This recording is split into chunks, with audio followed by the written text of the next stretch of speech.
भगवान शिव ने बताई थी कलयुग की 5 बड़ी बातें, जिसने जान ली वह हमेशा रहेगा खुश। भगवान अंतर्यामी हैं, वह सब जानते हैं। इसीलिए हिंदू ग्रंथों के अनुसार माना जाता है कि भगवान शिव ने 5 ऐसी बातें मां पार्वती को बताई थी जो कलयुग के लोगों के लिए बेहद काम की हो सकती है। आइए उन 5 बातों के विषय में जानते हैं। एक एक बार मां पार्वती ने भगवान शिव से पूछा कि मानव का सबसे बड़ा गुण क्या है। मानव सबसे बड़ा पाप कौन सा करता है और सबसे बड़ा धर्म क्या है। भगवान शिव ने कहा, नास्ति सत्यात् परो नानृतात् पातकं परम। दुनिया में मान सम्मान कमाना और हमेशा सत्य वचन बोलना सबसे बड़ा गुण है। इसके विपरीत मनुष्य के लिए सबसे बड़ा पाप है असत्य बोलना और उसका साथ देना। अतः आपको हमेशा सच्चाई का साथ देने वाले लोगों के साथ रहना चाहिए तथा स्वयं को भी सत्य की राह पर ही चलना चाहिए। दूसरी बात जो शिव जी ने मां पार्वती को बताई थी कि मनुष्य को हमेशा अपने कार्यों का साक्षी बनना चाहिए।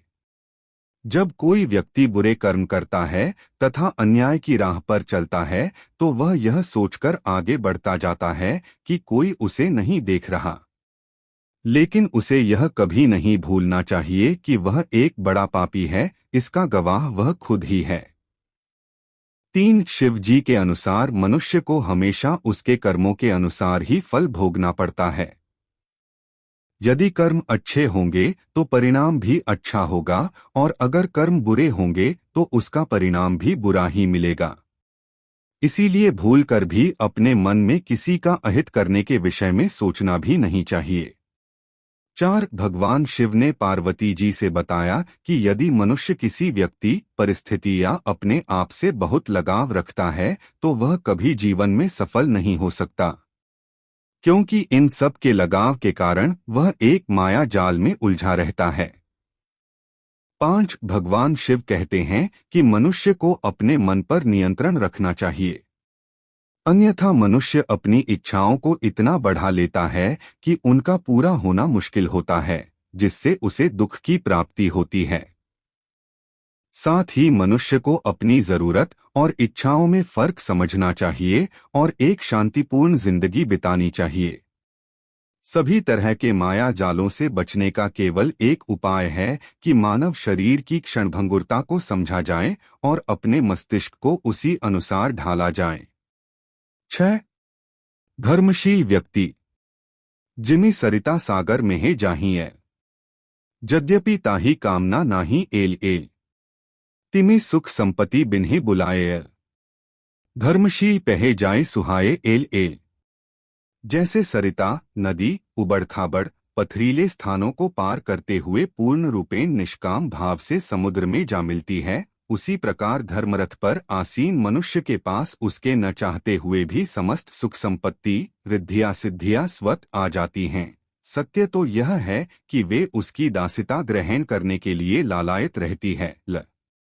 भवानी शंकरो वंदे श्रद्धा विश्वासरूपिणो, याभ्या विना न पश्यन्ति सिद्धाः स्वान्तःस्थमीश्वरम्। 2 श्रद्धा और विश्वास के स्वरूप माता पार्वती जी और श्री शंकर जी की मैं वंदना करता हूँ, जिनके बिना सिद्धजन अपने अंतःकरण में स्थित ईश्वर को नहीं देख पाते। 2 वंदे बोधमय नित्यं गुरुं शंकर रूपिणम्, यमाश्रितो ही वक्रोपि चंद्रः सर्वत्र वंद्यते। 3 अर्थात ज्ञानमय नित्य शंकर रूपी गुरु की मैं वंदना करता हूँ, जिनके आश्रित होने से ही टेढ़ा चंद्रमा भी सर्वत्र वंदित होता है। 3 माता रुद्राणा दुहिता वसूना स्वसादित्यानामृतस्य नाभियः, प्रनुवोचन चिकितुषे जनाय मां गामना गामदिति वधिष्ठ।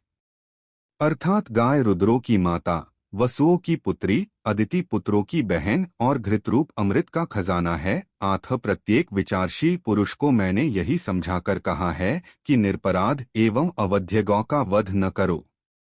यत्र गावः प्रसन्नाः स्युः प्रसन्नास्तत्र संपदः, यत्र गावो विषणाः स्युर्विषणास्तत्र संपदः। अर्थात जहाँ गाय प्रसन्न रहती है वहाँ सभी संपत्तियां प्रसन्न रहती है। जहाँ गाय दुहख पाती है वहां सारी संपदाएं दुखी हो जाती हैं। गौ माता के विषय में श्रीमद् भागवत महापुराण में कहा गया है, वेदादिर्वेद माता च पौरुषण सुक्तमेव च त्रयी भागवतन चौव द्वादशाक्षर एव च। अर्थात गाय में, वेद में, कार में, द्वादशाक्षर मंत्र नमो भगवते वासुदेवाय में, सूर्य में, गायत्री में, वेदत्रयी में अंतर नहीं है।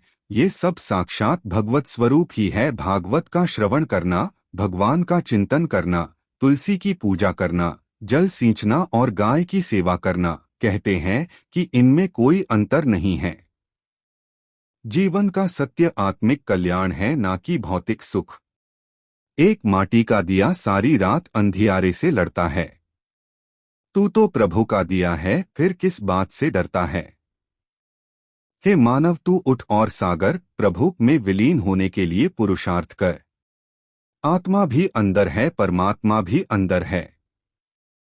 आत्मा के परमात्मा से मिलने का रास्ता भी अंदर ही है। खुद को खुद के अंदर ही बोध करो। अपने कर्माए पर भी कभी तो शोध करो। शरीर परमात्मा का दिया हुआ उपहार है। चाहो तो इससे विभूतियां, अच्छाइयां बटा पुण्य इत्यादि अर्जित कर लो, चाहे घोरतम दुर्गति, बुराइयां बटा पाप इत्यादि। परोपकारी बनो एवं प्रभु का सानिध्य प्राप्त करो। प्रभु हर जीव में चेतना रूप में विद्यमान है। आठ प्राणियों से प्रेम करो।